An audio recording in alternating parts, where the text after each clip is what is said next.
Bapak Mama dan saudara-saudari yang terkasih dalam Yesus Kristus, mengawali renungan ini, saya mengajak kita semua untuk sama-sama bernyanyi lagu Hidup Ini Adalah Kesempatan.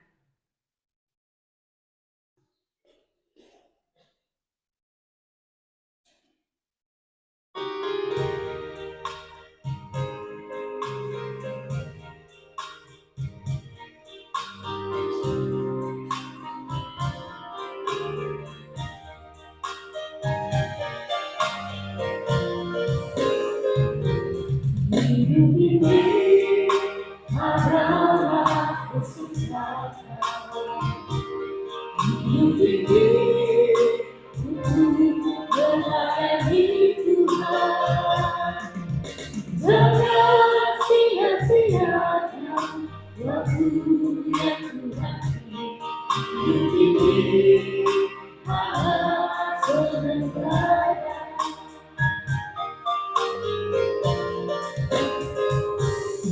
Hidup ini adalah kesempatan.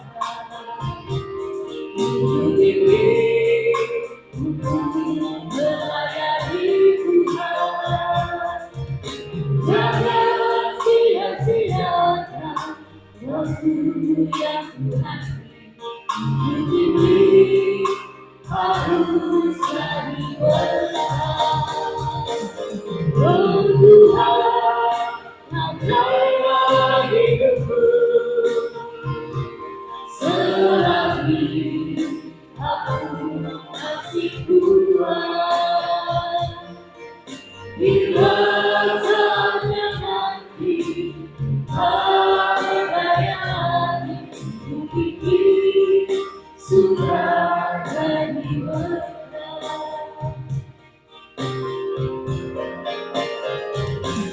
Oh Tuhan, adalah hidupku,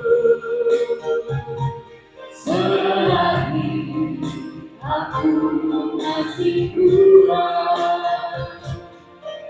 Bila saatnya nanti tak berdaya lagi, hidup ini sudah jadi berkah.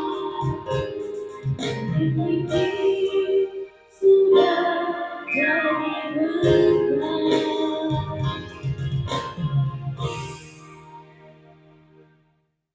Jemaat Tuhan sekalian, ketika kita menyanyikan lagu ini, apa yang kita rasakan?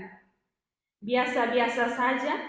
Ataukah kita merasa ada sebuah panggilan atau ajakan untuk melayani Tuhan?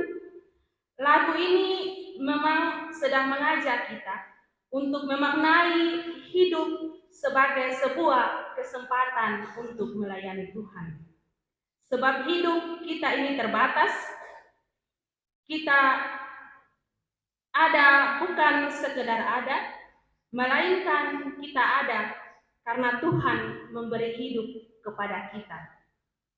Oleh karena itu, yang terpenting dalam hidup kita bukan seberapa lama kita hidup, tetapi bagaimana selama hidup kita memberi arti dan menjadi berkat bagi sesama kita.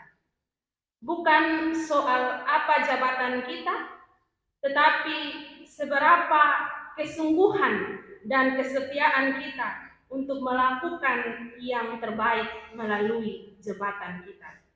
Bukan supaya kita beroleh pujian, tetapi supaya Kristuslah yang dipuji dan dimuliakan. Jadi hidup bukan sekedar mendapatkan hak dan menjalankan kewajiban, tetapi hidup adalah untuk memenuhi panggilan pelayanan kita. Dalam surat Paulus yang kedua kepada Timotius ini adalah salah satu surat pengembalaan yang berisi nasihat-nasihat pribadi kepada Timotius sebagai anak rohani atau teman sekerja yang sedang melayani di Efesus.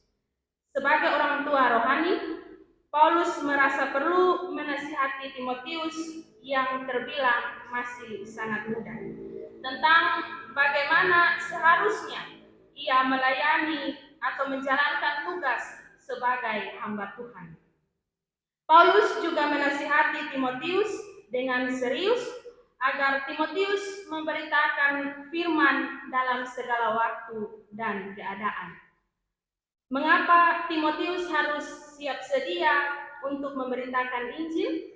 Karena dalam ayat yang ketiga dan keempat menjelaskan bahwa satu saat nanti akan ada ajaran yang tidak sehat, yaitu ajaran sesat akan datang dan mengganggu kehidupan jemaat.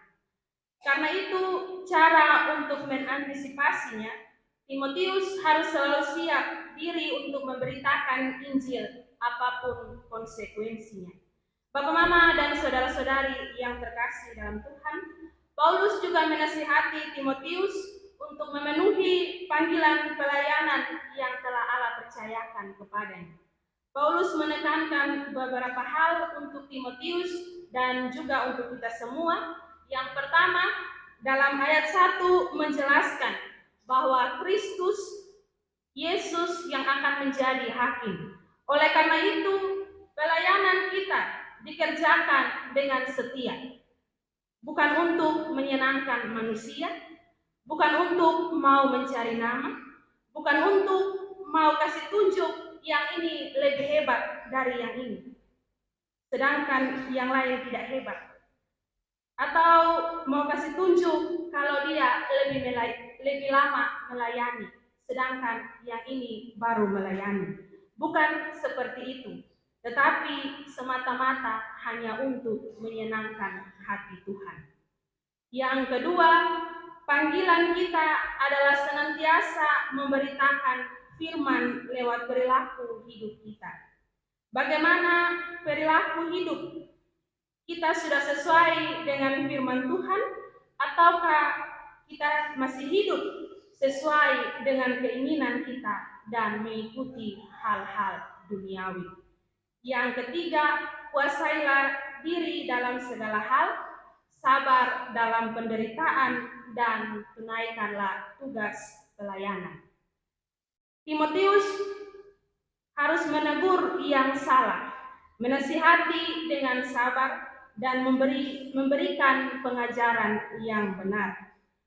Tugas akhirnya di Efesus harus dikerjakan dengan penuh penguasaan diri, kesabaran, dan diselesaikan dengan penuh tanggung jawab. Rasul Paulus memaknai kata tunaikanlah tugas pelayananmu sebagai sebuah perintah dan bukan sebuah nasihat. Kata tunaikanlah bermakna menyelesaikan dengan penuh tanggung jawab. Jangan lagi ada hutang atau tugas yang ditinggalkan. Semua tugas harus tuntas dikerjakan. Yang keempat, kesiapan diri untuk berkorban. Banyak yang harus dikorbankan. Sifat-sifat kedagingan kita harus kita lepaskan. Pelayanan harus yang utama dibandingkan dengan yang lain. Korbankan waktu kita, bahkan diri kita untuk melayani Tuhan. Yang kelima, bertahan sampai garis akhir. Paulus mengakhiri pertandingan dengan baik. Ia juga meneladani Kristus yang menjalankan misi sampai tuntas dan ia memelihara imannya hingga mencapai garis akhir. Ia tidak pernah berhenti karena tantangan, karena dipenjarakan, bahkan karena maut sekalipun. Bukan hanya Paulus, tetapi Yesus juga menyelesaikan tugas pelayanannya. Yesus berkata, sudah selesai. Artinya, di kayu salib, hutang dosa manusia sudah dibayar lunas dengan darah Kristus. Manusia tidak perlu lagi membayar apapun kepada Allah. Allah menghendaki manusia mengasihi Allah dan melayani Dia dengan sukacita. Tuhan Yesus sendiri menjadi contoh bagaimana seseorang melayani dan berkarya. Dalam tata cara bergereja kita, tiap orang memiliki kesempatan melayani yang terbatas. Allah memberikan batasan waktu bagi pelayan-pelayannya. Karena itu kita terus berpacu dengan waktu untuk menuntaskan tugas-tugas pelayanan kita. Pakailah waktu pelayanan dengan sebaik-baiknya dan dengan penuh tanggung jawab, karena setiap kesempatan adalah anugerah dari Tuhan. Tunaikanlah tugas pelayanan dengan penuh kesetiaan agar menjadi berkat bagi sesama dan alam. Bapak, Mama, dan saudara-saudari yang terkasih dalam Tuhan, bila kita mendengar kata pelayanan, yang ada dalam pikiran kita adalah kegiatan gerejawi yang hanya dilakukan oleh pendeta, penatua, diaken, pengajar, atau aktivis di gereja. Namun sesungguhnya melakukan pelayanan itu merupakan tanggung jawab kita semua anak-anak Tuhan. Keterlibatan kita dalam pelayanan sangat dibutuhkan dalam tubuh Kristus. Jadi masing-masing kita memiliki peranan yang harus kita mainkan dan setiap peran itu sangat penting.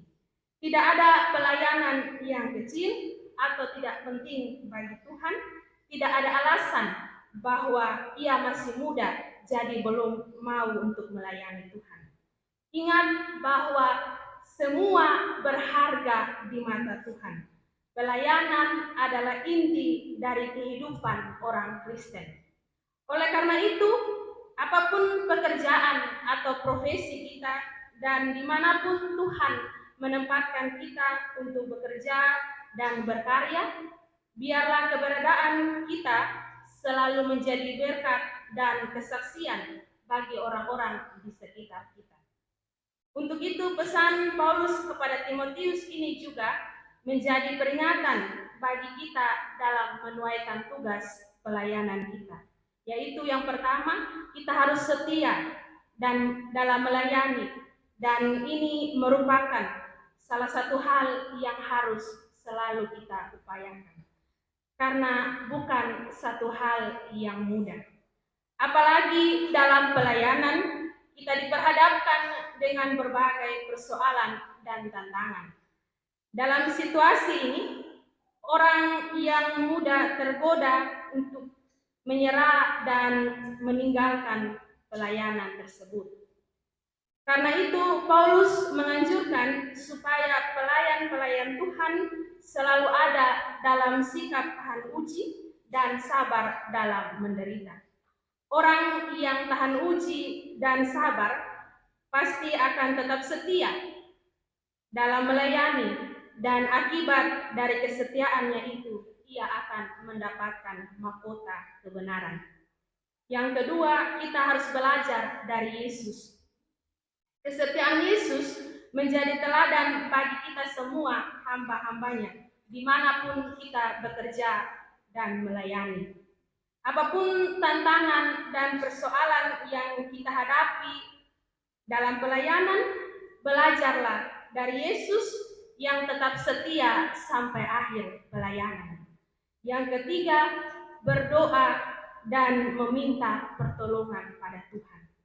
Tantangan dalam pelayanan selalu datang silih berganti dan pasti dialami oleh setiap kita. Untuk itu, sikap kita sebagai orang beriman sangat menentukan apakah kita akan dapat tetap setia ataukah lalai untuk melayani Tuhan. Jadi, sebagai orang beriman, yang harus kita lakukan adalah berdoa dan meminta pertolongan pada Tuhan. Maka sebesar apapun persoalan yang datang, pasti bisa teratasi dengan baik kalau kita berjalan bersama-sama dengan Tuhan. Seperti lagu yang kita nyanyikan tadi, hidup ini adalah kesempatan, hidup ini untuk melayani Tuhan. Jangan sia-siakan waktu yang Tuhan beri, karena hidup ini hanya sementara. Dan ingatlah bahwa terkadang kesempatan itu hanya datang satu kali dan harus segera dimanfaatkan. Karena akan ada saatnya ketika kita mau bertindak, tetapi momen tersebut sudah lewat. Oleh karena itu, penting bagi kita untuk peka terhadap setiap kesempatan yang Tuhan berikan untuk memberitakan kebenarannya. Meskipun dalam keadaan yang tidak baik dan waktu yang tidak tepat. Selama masih ada kesempatan, kita perlu menguasai diri dan menyelesaikan tugas kita dengan kesempatan yang telah Tuhan sediakan. Tuhan memberkati kita dengan firman-Nya. Amin.